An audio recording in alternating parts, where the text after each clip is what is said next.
When I was thinking about tonight and what I'd say, I had a look for an appropriate quote, and there are many, but I sort of mashed one up out of a few. And this may well come from George Orwell, Burke or Churchill, and apparently its origins are unknown, and I've changed it a little bit.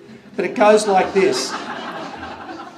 Good people sleep peacefully in their beds at night only because rough types stand ready to fight on their behalf.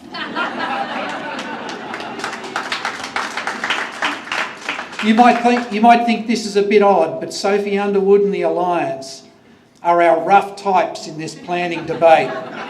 And it takes a certain type of person to fight the fight in which they're engaged. It takes courage to take on the vested interests of developers, their political mates, and the entrenched inertia of the bureaucracy.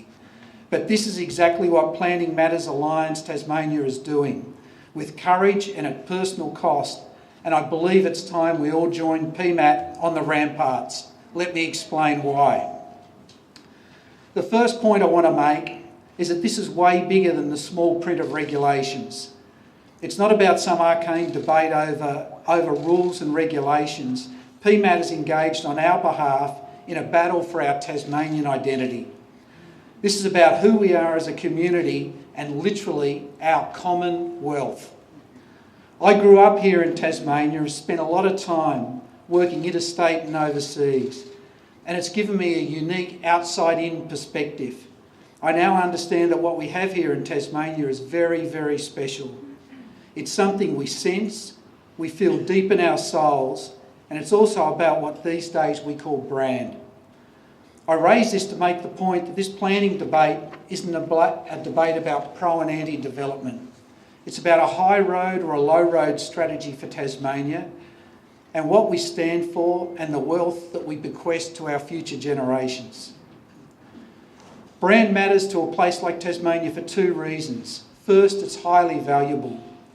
The brand that is Tasmania is worth millions and probably even billions if you look at it and what it's worth now and into the future in education services, food, visitor industries, and especially now as safe, clean, interesting, medium scale, highly livable communities become more and more attractive in an ever crowded world.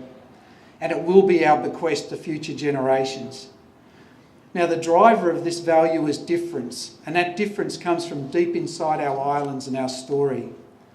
And I want to relate a little story you may have heard before, but not long before he died, I had the chance to speak to the venerated local arts patron and winemaker Claudio Alcorso, the father of Marilla.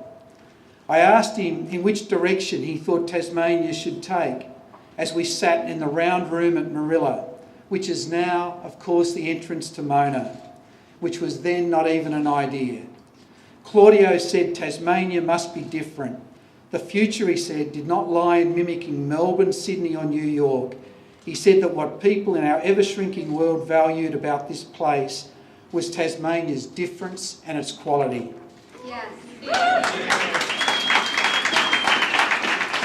Tasmania has that difference in the interwoven threads that make our story. It's about the place itself. It's about the intimate and delicate relationship between the people of this place, our built environment, and the land and the sea. And it's about the wild places beyond our immediate vision. It's also about our past, colonial, and back before that into our black history. It's an idea, a feeling, something we sense and something that sets us apart and something we must value. It's at the same time strong and fragile. Central to our brand is the fact that we are a place which has its early colonial architecture on show. And unlike other cities, and Hobart, unlike other cities, is not dominated by buildings piercing the sky. It's a place where the coast has not been trashed. What dominates here is the natural, mountain, forest, river and sky. These are intertwined and should not be undone. We're real in a fake world. And brand matters for a second and important reason that's beyond the economic. Brand is different for us here than the corporate world. It's not about logo. It's about our Tasmanian way of life. It's about seeing the river, the mountain and the sky, the flora and the fauna of these islands. It's about space, the feel of place and the way we've learned to live together. Tasmanians feel this deep within our being and deep within our souls. So, does this scheme enhance that value? No.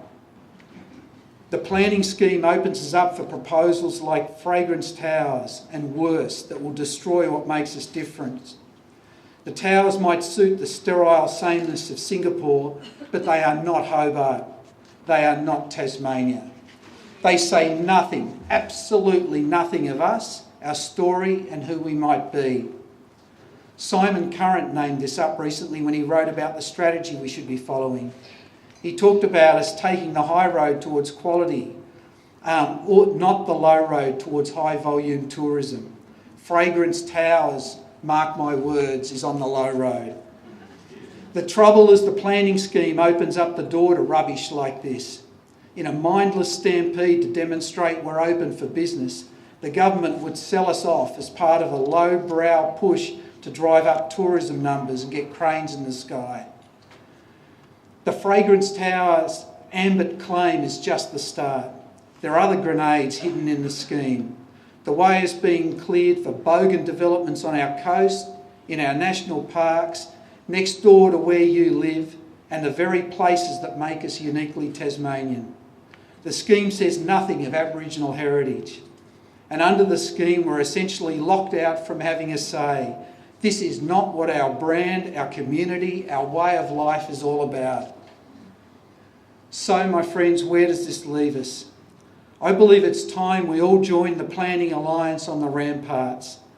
This government, like those before it, only understand brute electoral force. We must act. We've learned how Battery Point and Salamanca were saved by accident and how ugly eyesores like the Marine Board building and Grand Chancellor were allowed to slip through. This cannot be so again.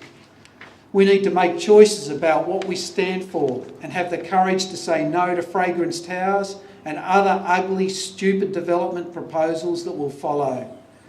My fellow Tasmanians, we must join with the rough types of PMAT and fight to ensure this planning scheme does not destroy our island and our way of life. Thank you very much.